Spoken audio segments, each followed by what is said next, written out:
देखिए vector vector का एक बार और रिवीजन कर लेते हैं फटाफट से, ठीक है। वेक्टर में क्या होता है, वेक्टर आप लोगों ने क्वांटिटी तो पढ़ी हुई है, वेक्टर के बारे में तो आप जानते ही हैं। वेक्टर में दो चीजें होती हैं ना, एक तो होता है आपके पास मैग्नीट्यूड, एक आपके पास है मैग्नीट्यूड, और एक क्या है आपके पास, डायरेक्शन, ठीक है। अच्छा जी, मैग्नीट्यूड में क्या होता है, मतलब कोई वैल्यू होगी इस चीज की, और डायरेक्शन में मतलब किस डायरेक्शन में वो मूव कर रहा है, ठीक है। एग्जांपल्स पे नहीं जा रहे हम लोग, सीधी बात करते हैं। वेक्टर का मतलब मैथ्स के लिए क्या है, मैथ्स में क्या होता है, डायरेक्टेड लाइन होता है, एक लाइन जिसकी डायरेक्शन भी आपको पता है, उसे हम क्या कहते हैं, वेक्टर। मैथ्स की लैंग्वेज में वेक्टर का मतलब यही है, इट्स अ डायरेक्टेड लाइन, एक पर्टिकुलर डायरेक्शन में एक लाइन। फॉर एग्जाम्पल देखिए, अब अगर लाइन है तो ऑब्वियस बात है इसकी कुछ ना कुछ क्या होगी, लेंथ होगी, ठीक है। मतलब अगर मैं बात करूं कि भाई इस ए पॉइंट से बी पॉइंट के बीच में एक वेक्टर बन रहा है, तो मैं उसको ऐसे लिखूंगा, ए बी वेक्टर।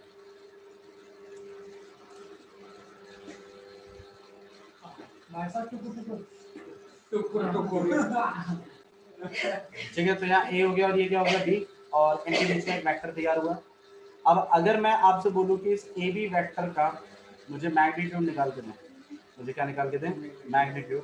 अच्छा मैं तुम्हें एक चीज और बताता हूँ, दिखने में कैसा होता है वेक्टर, ऐसे लिख देते हो आप ए बी और इसके ऊपर, ये तो नोटेशन है उसका।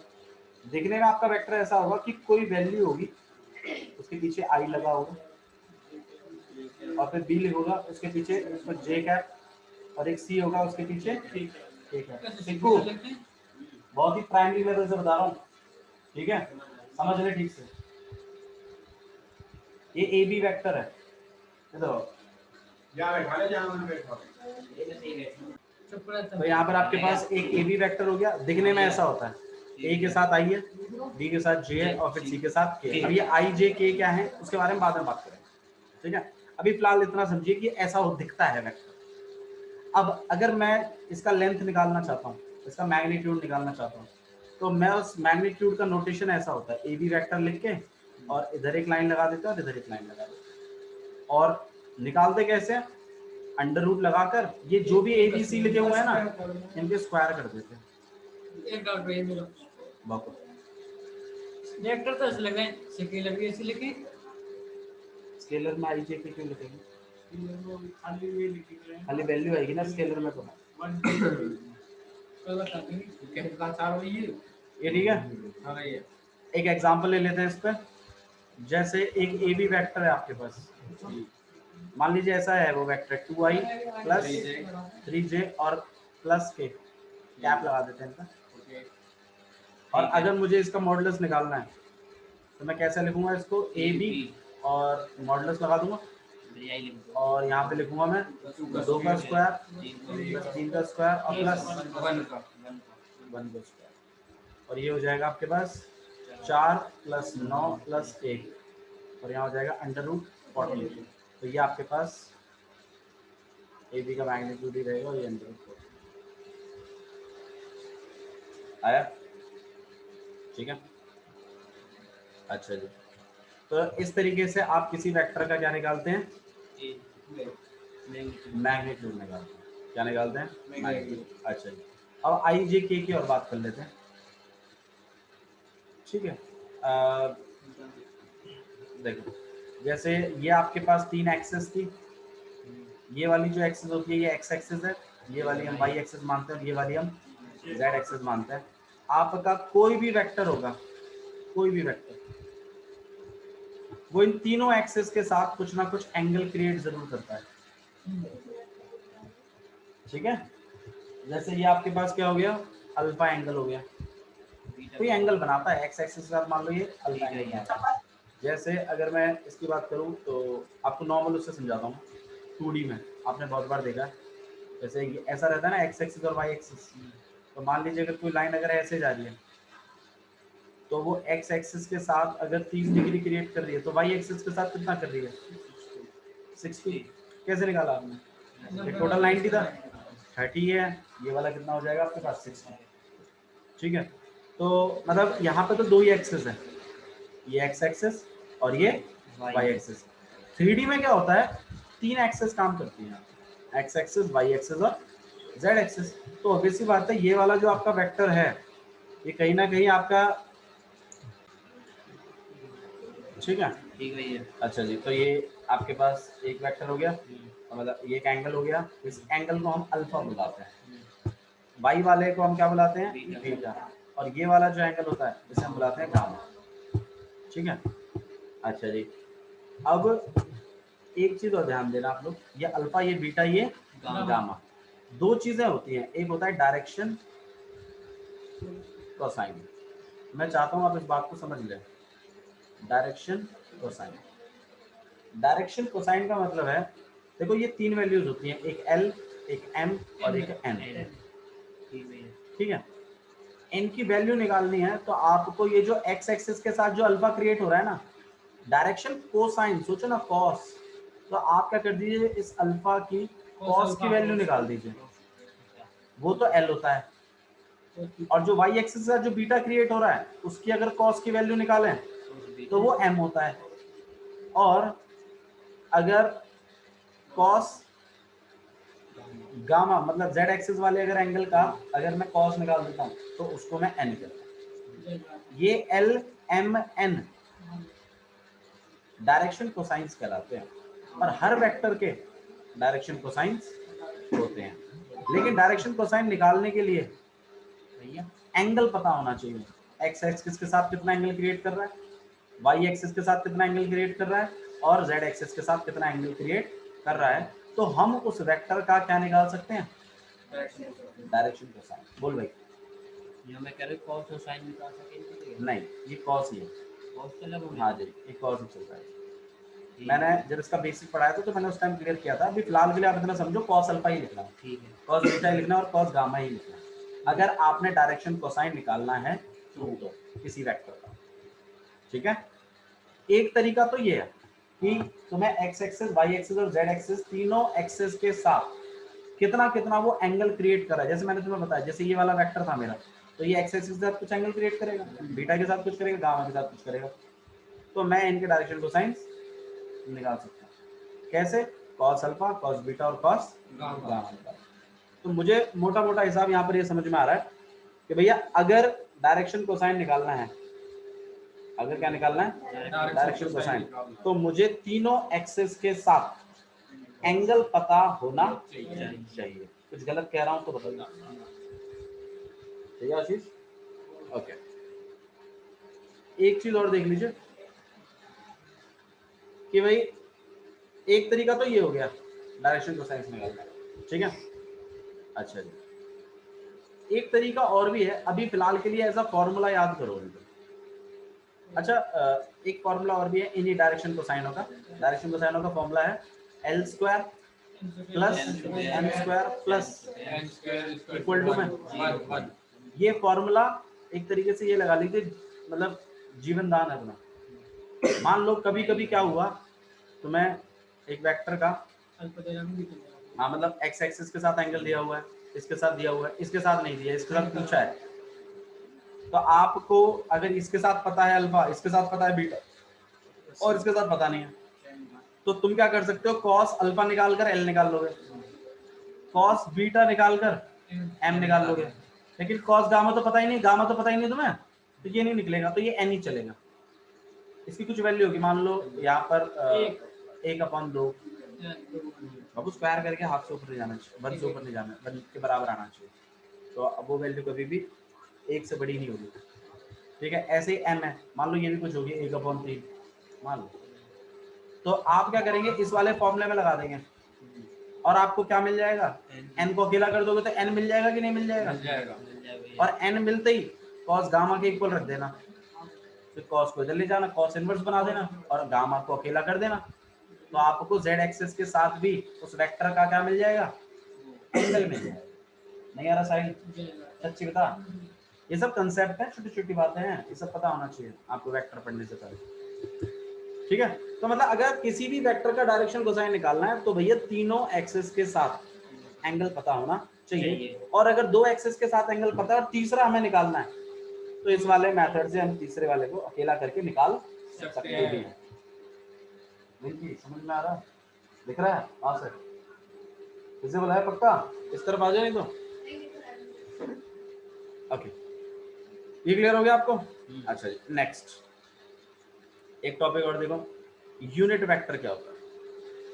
Unit vector. अच्छा फिलहाल के लिए एक काम और कर लेते हैं, ये एल है, ये एम है और ये एन है। एल की वैल्यू कितनी थी भैया? Cos alpha. L equal to में कितना है? Cos alpha. M equal to में कितना है? और एन इक्वल टू में कितना है? कोई तकलीफ? तो मतलब एंगल पता होने चाहिए, यही बात मैं बार बार रिपीट कर रहा हूँ। एक तरीका तो ये है निकालने का, एक तरीका और भी है। मान लो तुम्हारे पास कोई वेक्टर है, जो मैंने अभी अभी बताया था, ए बी वेक्टर। तो ए बी वेक्टर मैंने क्या बताया था? सिंबल ए आई प्लस बी जे और प्लस सी, फ्रंट पे कैप लगता है, टोपी से बना देते हैं, ठीक है? अच्छा जी, मैं कह रहा हूँ एल निकालने का एक तरीका तो है कि एंगल पता हो, और अगर तुम्हें एंगल नहीं पता लेकिन तुम्हें वेक्टर की पूरी नॉलेज है, मतलब वेक्टर पूरा दिया हुआ है, ठीक है? तो एक तरीका तो ये है आपके पास। दूसरा तरीका क्या है कि a अपॉन में under root of A square plus, एक तरीका ये भी है। अब आप ये पूछ सकते हो कि भैया ये कैसे? अभी फिलहाल के लिए इसको ऐसा फॉर्मूला याद कर लीजिए, मैं आपको अभी एक्सप्लेन कर दूंगा ये क्या क्या लिखा है। ऐसे ही m के लिए b अपॉन में under root of A square plus B square plus C square.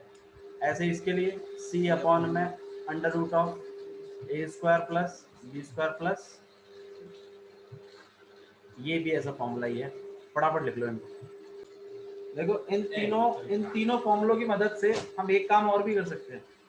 मान लीजिए मैंने आपको एक वेक्टर दे दिया ए वेक्टर, ठीक है, जिसकी इक्वेशन है आई प्लस जे और प्लस के। अब अगर मैं आपसे बोलूं कि ये वेक्टर है, इसके एंगल निकाल दो, एक्स एक्सिस वाई एक्सिस और जेड एक्सिस के साथ कितना कितना एंगल क्रिएट कर रहा है, तो कैसे निकालोगे ये बताओ? टेक्निक बताओ, क्या लगाओगे? बता भाई, अध्ययन मैं बताता हूँ भाई। उसका यूज करते हुए ए अपॉन में under root of A square plus B square plus C square का यूज करते हुए मैं एल निकाल दूंगा। गलत तो नहीं कह रहा? एल को मैं कॉस अल्फा के इक्वल रख दूंगा, फिर अल्फा को अकेला कर दूंगा, कॉस इनवर्स इधर ले आऊंगा। हालांकि चाहे बेशक वैल्यू ना निकले, लेकिन अल्फा इक्वल टू में कॉस इनवर्स समथिंग कुछ तो लिख दूंगा, वही चाहिए तो देखो मैं निकाल के दिखाता हूं। मैं एल निकालने के लिए मैंने बताया था फॉर्मूला आपके पास, ए अपॉन में under root of A square plus B square plus C square, सही है? ए का रोल कौन प्ले कर रहा है इसमें? आई नहीं है, वन स्टार्टिंग में बताया था, ठीक है भैया समझ गए। आई की जगह तो आई चल रहा है। ए का रोल कौन प्ले कर रहा है? वन, तो वन अपॉन में अंडर रूट ऑफ वन का स्क्वायर प्लस, कितना हो जाएगा? ये एल है तुम्हारा। अब इस एल को अगर मैं cos अल्फा के इक्वल तो होगा, ये एल की वैल्यू तो मुझे पता चल गई।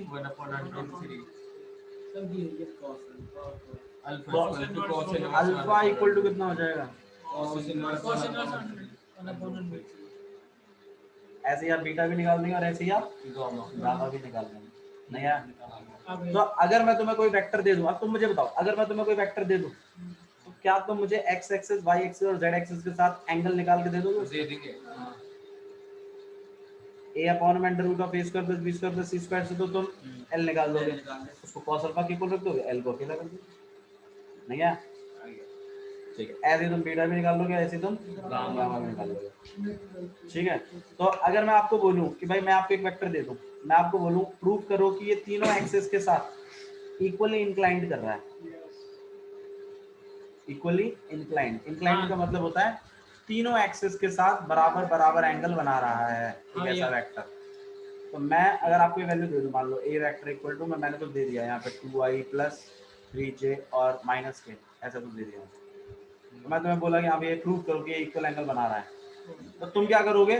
इसके यूज करते हुए एल एल निकाल लोगे, एम निकाल देंगे, एल फिर निकाल अल्फा निकाल दोगे, फिर ऐसे ही बीटा और ऐसे ही गामा। अगर तीनों वैल्यूज इक्वल आ जाए तो तुम इस बात को प्रूव कर ही दोगे ये इक्वली इंक्लाइंड देंगे। अल्फा बीटा गामा निकाल देना और अपने को जो भी वैल्यूज आएंगे तीनों बराबर आएंगे तो लिख देना alpha equal to beta equal to gamma, hence vector is equally inclined with all the axis. ठीक है, अच्छा जी। तो क्या क्या चीज समझ में आई आपको? पहले तो आपको समझ में आया कि वेक्टर का नोटेशन कैसा है, ए आई प्लस बी जे और प्लस सी के। अब इसमें आई जे के क्या है उसके बारे में बात करेंगे हम। ठीक है, फिर तुम्हें ये भी समझ में आया कि हम इसका मैग्नीट्यूड कैसे निकालते हैं, अंडर रूट ऑफ ये भी समझ में आया तुम्हें। चलिए, तीसरा तुम्हें ये भी समझ में आया कि अगर इस वेक्टर का मुझे डायरेक्शन कोसाइन निकालना है तो उसके लिए मुझे इसका एक्स एक्सिस के साथ एंगल पता होना चाहिए, डायरेक्शन कोसाइन निकालने हैं। अच्छा मुझे एक बात बताओ, एक चीज और पूछना, क्या हर वेक्टर का डायरेक्शन कोसाइन यूनिक होगा कि बहुत सारे होंगे? हर वेक्टर का डायरेक्शन कोसाइन यूनिक होगा कि बहुत सारे होंगे? बहुत सारे होंगे। डायरेक्शन कोसाइन बहुत सारे कैसे होंगे? बहुत सारे कैसे होंगे भाई you vector 2j + 3j + k direction cosine के लिए पता है। मैडम जी एक वेक्टर तो एक ही डायरेक्शन कोसाइन रिप्रेजेंट करवाएगा। मैं ये पूछ रहा हूँ एक वेक्टर का एक डायरेक्शन कोसाइन होता है कि बहुत सारे डायरेक्शन कोसाइन होते हैं? अच्छा एक वेक्टर का एक ही होता है, एंगल तो एक ही बनाएगा ना। हाँ भैया, भैया अल्फा बीटा गामा तो एक ही निकलेंगे, मतलब अल्फा अल्फा की जो वैल्यू निकल गई, बीटा की जो निकली, गामा की निकली, तो ये वैल्यू बदलती रहेगी क्या? फिर डायरेक्शन कोसाइन एक होगा अनेक होंगे? एक ही तो होगा डायरेक्शन कोसाइन। cos अल्फा की वैल्यू भी तो अलग-अलग आ सकती है। cos अल्फा की वैल्यू अलग-अलग कैसे कैसे आ जाएगी? अलग-अलग वेक्टर अलग-अलग वेक्टर अलग-अलग अपने डायरेक्शन कोसाइन लेके चल रहे हैं। मैं पूछ रहा हूं एक वेक्टर एक डायरेक्शन कोसाइन कंटेन करता है कि बहुत सारे डायरेक्शन कोसाइन कंटेन करता है? एक ही करता है, ये बात बताना चाहता हूं।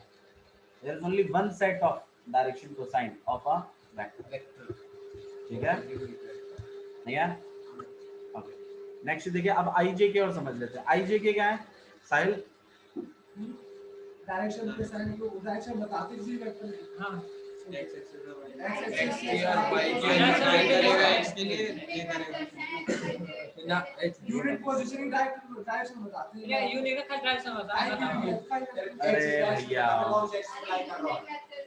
ये भैया इसके कन बना जा के बनाओ यार। X Y Z. हाँ जो बात है वो बात है, डायरेक्शन बता रहे, डायरेक्शन बताते क्या होता है? आई जे की यूनिट वेक्टर क्या होता है इसको समझ लो। यूनिट वेक्टर, एक वेक्टर के उसमें एक छोटा सा वेक्टर। यूनिट वेक्टर का मतलब होता है, हाँ यूनिट वेक्टर का मतलब है जैसे कोई एक वेक्टर बनाया मैंने, एक वेक्टर है, ऑब्वियस सी बात है। मान लो जैसे ए वेक्टर है आपके पास 2i + j और -k, ये एक वेक्टर है, हाँ या ना? हाँ भैया, हां ये जा अगर मैं तुम्हें इसका मैग्नीट्यूड कैलकुलेट करने को बोलूं तो कर दोगे? कर देंगे। कैसे करेगा अर्जुन? रुक जाना। वही कर देंगे ना, क्या कहते हैं, अंडर रूट 2 का स्क्वायर प्लस 1 का स्क्वायर और प्लस माइनस तो लिख सकते। अगर मैं आपको मैग्नीट्यूड निकालना बोलूं तो आप निकाल पा रहे हो, वेरी नाइस। तो और अगर मैं आपको यूनिट वेक्टर बोलूं तो यूनिट वेक्टर और निकालना सीख लो। निकाल देंगे। यूनिट वेक्टर का मतलब क्या है तो वो समझ लो। यूनिट वेक्टर का मतलब है जैसे आपका ये एक वेक्टर बनाया आपने, ए वेक्टर, ठीक है। यूनिट वेक्टर का मतलब है इसी वेक्टर की डायरेक्शन में एक छोटा वेक्टर, एक ऐसा वेक्टर जिसका मैग्नीट्यूड यूनिट हो। यूनिट मतलब कितना? 1 हो, मतलब इसी की डायरेक्शन में 1 मैग्नीट्यूड का वेक्टर क्या कहलाता है? Unit vector. क्या कहलाता है? Unit vector. ठीक है, इसी वेक्टर की डायरेक्शन में एक मैग्नीट्यूड का वेक्टर क्या कहलाता है? Unit vector. अब आप ये पूछ सकते हो कि भैया फिर मतलब क्या यूनिट वेक्टर यही होगा? नहीं, ये यूनिट वेक्टर यहाँ भी हो सकता है। ऐसे इसकी कोई पर्टिकुलर पोजीशन नहीं है, लेकिन हाँ इसी की डायरेक्शन में है, ठीक है। और इसका मैग्नीट्यूड कितना रहेगा? हमेशा 1। अब इसको निकाल दे कैसे? अब आप फिर ये भी पूछ सकते हो भैया क्या हर वेक्टर का अपना यूनिट वेक्टर होता है? तो अब आप बताओ क्या हर वेक्टर का अपना यूनिट वेक्टर होता हाँ, है? yes, बिल्कुल होगा, ऑब्वियस सी बात है, हर वेक्टर का अपना यूनिट वेक्टर होगा छोटा सा। भैया एक ही होगा ना, पर हाँ एक क्यों रहेगा? एक ही होगा। मतलब हाँ वो कहीं भी हो सकता है, वो बात अलग है, लेकिन होगा तो एक ही। और जैसे मान लीजिए ए वेक्टर, अब ये पूछो कि भाई किसी वेक्टर का यूनिट वेक्टर कैसे निकालते हैं, तो उसका फॉर्मूला आपके पास A vector upon modulus of A vector. MCQs में आने के सवाल बहुत आने के आता है। एक चांसेस नंबर में बहुत हमेशा ज्यादा आवे। हैं, आता है बहुत हाई चांसेस हैं। एमसीक्यू नहीं, एक नंबर में आता है। ए वेक्टर और अपॉन में उसका मैग्नीट्यूड, तो ऑब्वियस सी बात है मैग्नीट्यूड वेक्टर को आपको बताइए plus j minus k upon 1 to 6 एक एक नंबर बहुत इंपॉर्टेंट है, ध्यान रखना इस बात को। ये और केस स्टडी। मैग्नीट्यूड इसका स्क्वायर, दो का स्क्वायर प्लस और प्लस, 106 तो कितना हो जाएगा आपके पास 2i प्लस j और माइनस k अपॉन में 6 अंडर रूट 6। वही बी को निकालना पड़ता फिर। b का b क्या कहाँ है यहाँ पे, तो पूछ रहा हूँ कोई दूसरा वेक्टर होता तो उसका भी निकालता। ए बी सी तीनों को निकालते थे। हाँ अगर तीन वेक्टर है और तीनों का यूनिट वेक्टर पूछा तो निकालना भी पड़ेगा तीनों का भी यूनिट वेक्टर, ठीक है। अच्छा जी, अब अगर मैं ऐसा नहीं है अभी ये वेक्टर नहीं बना, देखो मैं इसको ए कैप बोल रहा हूँ और मैं कह रहा हूँ ये यूनिट वेक्टर है, अगर यूनिट वेक्टर है तो आई जे के अलग अलग होने चाहिए ना, यस यस। यहाँ तो अंडर रूट लगा पड़ा है तो इनको बटेगा ही है, अलग-अलग तो ये आपके पास आएगा 2 अपॉन में अंडर रूट 6 आई प्लस में 1 अपॉन में अंडर रूट 6 जे और माइनस 1 अपॉन में अंडर रूट 6 के। ये जो बना है ना ये ये वाला यूनिट वेक्टर ये के है यूनिट कंपोनेंट्स। वेक्टर, और अगर ये यूनिट वेक्टर है और अगर मैं आपको कहूँ इस बात को प्रूव करो कि यूनिट वेक्टर है, तो इनका वन के वेक्टर तो इक्वल बना जाएगा। तो तुम इसका मैग्नीट्यूड निकाल लोगे, जा जा और अगर इसका मैग्नीट्यूड 1 आ गया तो ये यूनिट वेक्टर है। और मैग्नीट्यूड निकालना तुम्हें आता है, तो मैं काम करता हूँ मैं ये प्रूव भी कर देता हूँ कि वाकई में दो को यूनिट, सबसे 4 अपॉन 6। तो आपने तो मैग्नीट्यूड निकालना आता है 2 अपॉन में अंडर रूट 6 का स्क्वायर और जो इसमें माइनस 1 अपॉन, सही है। ए बी सी का स्क्वायर कर दिया ना, फिर क्या करते हैं इसको, कितना हो जाएगा 4 अपॉन में 6, यहाँ कितना हो जाएगा 1 अपॉन में 6 और यहाँ क्या हो जाएगा आपके पास 1 1 अपॉन में माइनस तो नहीं आएगा ना। ना अब क्या कर लेंगे सिक्कू, अब एलसीएम ले लेंगे, सिक्कू कहा कर रहे हो तुम, 4 प्लस 1 प्लस 1 छः एक आ गया। क्या मतलब है इसका, ये प्रूव हो गया कि है वो यूनिट ये वेक्टर है। यूनिट वेक्टर है। तो अगर मैं आपको कोई वेक्टर दे दूं जीरो आता और मैं आपको प्रूव करूं, मैं आपको बोलूं कि प्रूव करो कि यूनिट वेक्टर है, तो क्या करोगे तुम उसका मैग्नीट्यूड कैलकुलेट कर दोगे, और अगर मैग्नीट्यूड 1 बैठ गया तो ये वाकई में यूनिट वेक्टर है आया, ठीक है। वैसे 1 माइनस 9 प्लस 9 ना 1 कौन सा 1, अरे यार ये माइनस रूट भी आएगा नहीं, रूट के अंदर नेगेटिव आता है तो इमेजिनरी रूट्स हो जाते हैं। कॉम्प्लेक्स नंबर पढ़ा था ना 11th क्लास में, यस आयोटा। हाँ जी याद है समझ में आपको। हाँ। तो यूनिट वेक्टर भी आप निकाल सकते हैं किसी वेक्टर का, ठीक है। अच्छा जी, यूनिट वेक्टर का मैग्नीट्यूड कितना होता है 1 1, तो वो कंटेन क्या करता है यूनिट वेक्टर, डायरेक्शन। सिर्फ डायरेक्शन, और डायरेक्शन तो डायरेक्शन कोसाइन भी रिप्रेजेंट करता था, यस यस तो क्या यूनिट वेक्टर और डायरेक्शन कोसाइन के बीच में कोई रिलेशनशिप है, है ये n square plus n square plus n square equal to है भाई n square plus n square plus n square है ना रिलेशनशिप, बिल्कुल रिलेशनशिप है। देखिए मैं आपको इसको प्रूव करके दिखा देता हूँ। मान लीजिए जैसे ये एक ए वेक्टर है और इसमें ए आई प्लस बी जे और प्लस सी के है, तो अगर मैं इसका यूनिट वेक्टर निकालूं तो क्या करोगे आप, ए वेक्टर अपॉन में उसका मैग्नीट्यूड, गलत तो नहीं है। तो ए वेक्टर मतलब कितना, ए आई प्लस बी जे और प्लस सी के, यही है, और अपॉन में मैग्नीट्यूड मतलब ये अलग अलग लॉट कर देता हूँ, तो A upon under root A I square plus B square और under root A square plus में बी स्क्वायर प्लस में, और ऐसा ही बी अपॉन में under root of A square plus में बी स्क्वायर प्लस में सी स्क्वायर जे, और सी अपॉन में under root of A square plus B square plus C square equal to 1 equal to 1 नहीं, equal to 1 क्यों, unit vector है, समझ गए। ठीक है। और मैंने आपको अभी थोड़ी देर पहले एक फॉर्मूला और भी लिखवाया था, L इक्वल टू में cos अल्फा, और इस तरफ एक फॉर्मूला और लिखवाया था, क्या था वो, कि A अपॉन में अंडर रूट ऑफ, तो ये ठीक है। M इक्वल टू में क्या था, cos बीटा। कुछ समझ में आ रहा है तुम्हारे? आ रहा है। क्या समझ में आ रहा है? कि जे इनके डायरेक्शन को सेम नहीं है, और बताएंगे cos गामा इक्वल टू में C अपॉन में अंडर रूट ऑफ, देख के करते हैं। थर्ड एंगल आर्ट चल रही है। क्या चीज समझ में आया आपको? ये इसके इक्वल से लग रही है, इक्वल से लग नहीं रहे हैं, ये इक्वल ही हैं, हाँ ये चीज इसके इक्वल है। आई जी से ये छोड़ के तो मेरे को तो ये बात समझ में आई है इससे कि भैया जो यूनिट वेक्टर जो होता है, जो मैं बता रहा था कि क्या कंटेन करता है, सिर्फ डायरेक्शन, तो वो डायरेक्शन ही कैरी करता है, डायरेक्शन कोसाइन, मतलब स्केलर कंपोनेंट। देखो स्केलर कंपोनेंट मतलब ये जो आगे के कंपोनेंट है ना, इनको स्केलर कंपोनेंट कहते हैं। तो इसका मतलब यूनिट वेक्टर के जो स्केलर कंपोनेंट है वो कहीं ना कहीं डायरेक्शन कोसाइन ही है।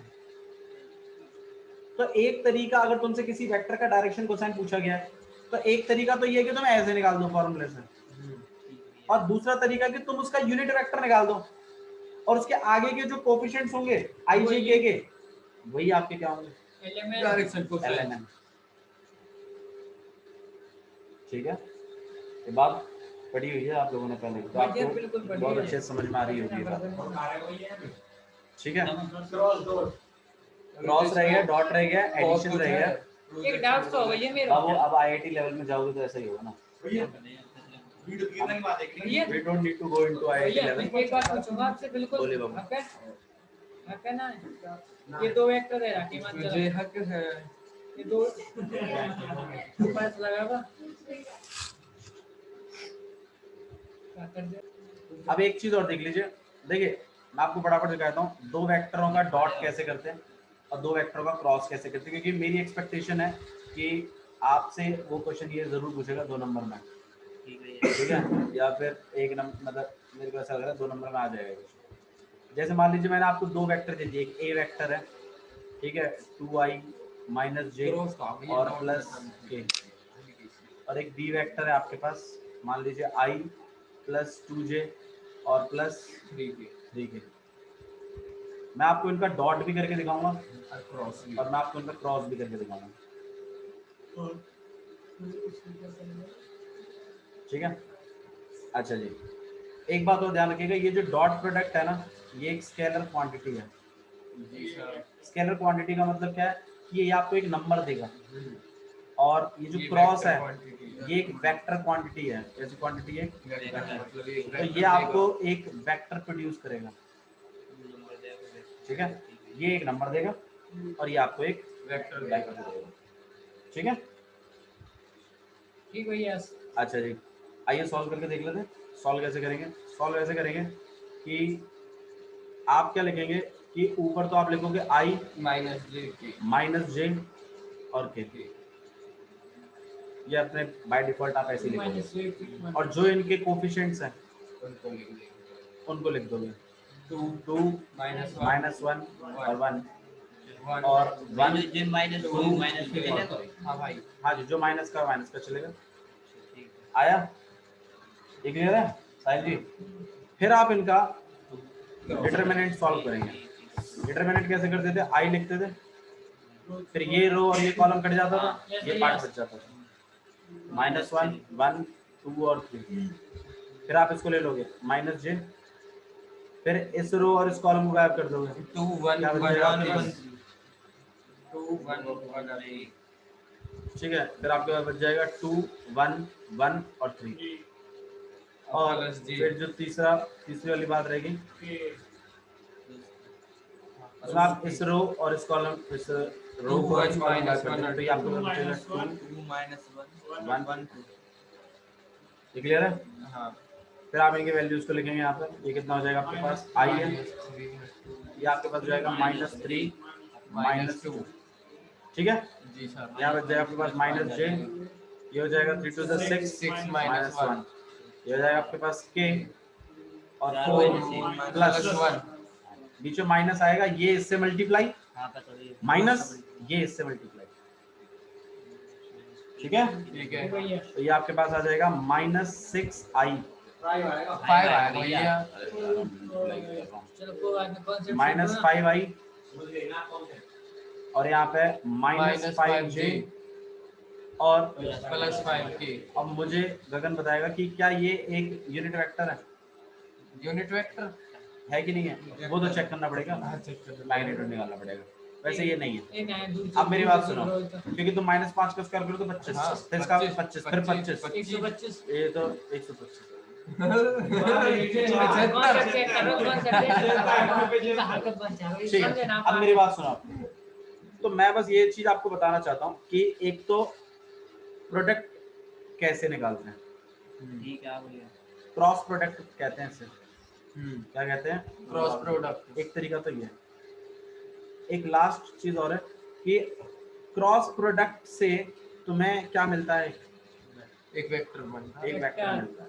क्या मिलता है, वेक्टर। भैया मैं काम करते हैं, मैं B vector cross A vector भी निकाल के दिखाता हूँ। एक काम आई माइनस जे और के, ऐसे सी भी निकालेंगे।